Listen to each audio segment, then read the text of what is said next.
Minute रखेंगे comment में।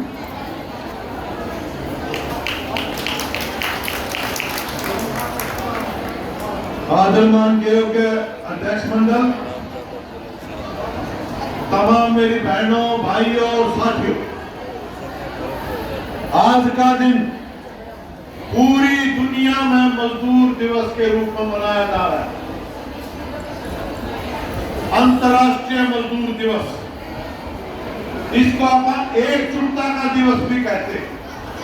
पूरी दुनिया में मजदूर चाहे गोरा है, काला है, भाषा कोई है, लेकिन हम सबकी पीड़ा एक है, हम सबकी लड़ाई एक है, हम सब न्याय के लिए लड़ने वाले हैं।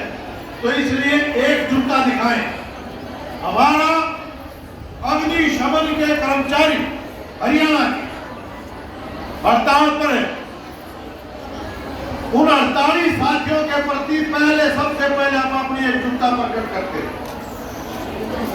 हमारे नगर पालिका कर्मचारी संघ हरियाणा आज से 2 दिन की हड़ताल पर है। हम उन साथियों का भी समर्थन करते हैं, क्रांतिकारी अभिनंदन करते हैं। हमारी आंगनबाड़ी वर्कर हेल्पर यूनियन की तरफ से जो सामूहिक अवकाश लिया गया अपनी जान मांगों को लेकर के, हम उसका भी समर्थन करते हैं, उनके प्रति अपनी एकजुटता प्रकट करते हैं।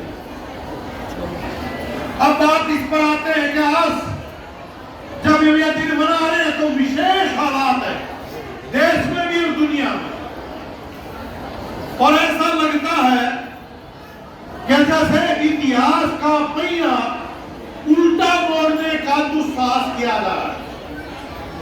एक तरफ आप हम सब देख रहे हैं, ट्रंप के नेतृत्व में अमेरिका और इजराइल बिल्कुल अंतर्राष्ट्रीय गुंडों की तरह से, कोई यूएनओ की नहीं पूछ रहा, कोई कानून नहीं, कोई कायदे नहीं, पूरी दुनिया पर फिर से कब्जा करने का, जैसे पहले पूरी दुनिया को गुलाम बनाया गया था, छुपा नहीं रहे, नंगे रूप में बोल रहे हैं। हमने सबने देखा कि किस तरह से फिलिस्तीन एक देश उसकी गाजा पट्टी को बिल्कुल नेस्ता नाबूद कर दिया। छोटे छोटे मासूम बच्चे, महिलाएं, बुजुर्ग 80,000 मारे गए। लेबनान पर हमला जारी है। एक देश है वेनेजुएला, दुनिया में सबसे ज्यादा तेल का भंडार है, यही उसका कसूर है। और अमेरिका के उसकी घेराबंदी करके उसके देश के राष्ट्रपति और करता दुनिया का जितना तेल गैस का व्यापार होता है वो ईरान के रास्ते से होता है। तो अमेरिका सोचता है कि दुनिया का तेल गैस के भंडार पर में तेरा कब्जा हो जाए तो दुनिया मुट्ठी में है, इसके बगैर कुछ नहीं करता। तो ईरान के ऊपर हमला बिना किसी उकसावे के ईरान के ऊपर हमला बोला गया। उसको लगता था नहीं कि बढ़ाने का पास खा गया आपकी बात, ठीक हो। उसको लगता था कि ईरान के प्रमुख नेता, उनका रक्षा मंत्री और उनका कमांडर पहले दिन ही उसकी हत्या कर दी गई और उसके बाद सोचते का तख्ता पलट हो जाएगा। लेकिन हम ईरान की जनता को भी सलाम करते हैं जिन्होंने कुर्बानियां दे करके ट्रंप के मुंह के ऊपर बुट्ठा हमला किया है और आज वो फंसी हुई स्थिति में दिखाई दे रहा है। एक तरफ हमारी लड़ाई, और जब अकेले ईरान का मामला नहीं है, कोई वेनेजुएला देश, सारी दुनिया में असर तो अपने भी है कि नहीं है। 60 रुपये सिलेंडर के बढ़ गए और 4 तारीख में गिनती पूरी हो जाएगी 5 राज्यों की चुनाव की। 4 के बाद यू पेट्रोल और डीजल और गैस दोबारा फिर देख लो, इसकी कीमतें बढ़ाई जाएगी। हमारा देश से वहां पर अनाज का निर्यात करते, बंदरगाहों पर चल रहा है, हम अपना माल वहां नहीं बेच पा रहे, वहां से गैस नहीं आ रहा, तेल नहीं आ रहा, 90% अपनी जरूरत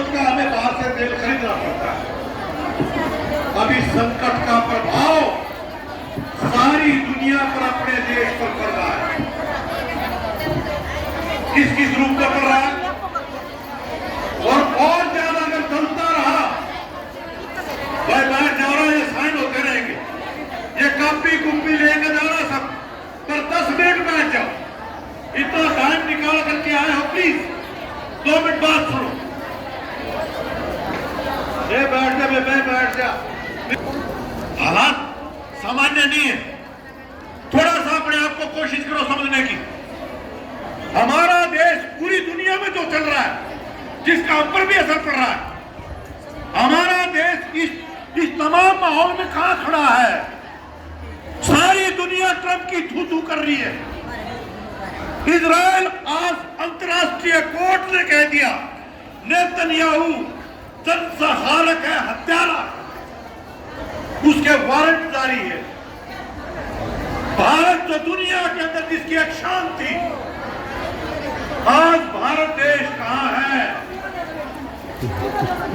उस हत्यारे के साथ देश का प्रधानमंत्री ईरान पर हमला होने से 2 दिन पहले हमारा देश का प्रधानमंत्री जो अंतर्राष्ट्रीय कोर्ट ने जिसको अपराधी घोषित किया है, नेतन्याहू इजराइल का प्रधानमंत्री, उसके पास गया था और ये कहा कि इजराइल हमारी पितृभूमि है। नमस्ते। और हम इजराइल के साथ हैं। जो संहार कर रहा है, जिसका बॉयकॉट कर रखा है, जो क्रिमिनल है, जिसको कोर्ट ने सजा सुनाई है, ईरान में मुलाजिम किया, उसका राष्ट्र प्रमुख मार दिया, 168 बच्चियां प्राइमरी स्कूल के ऊपर सीधी मिसाइल करके मार दी। एक शब्द भी जिंदा शोर तक बरकत नहीं किया गया।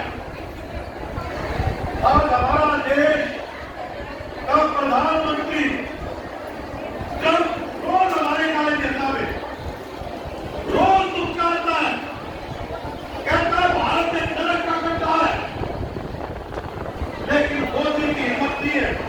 क्या कहते हैं वो? गौर करो इस बात को। जनरल सेक्रेटरी है बीजेपी का,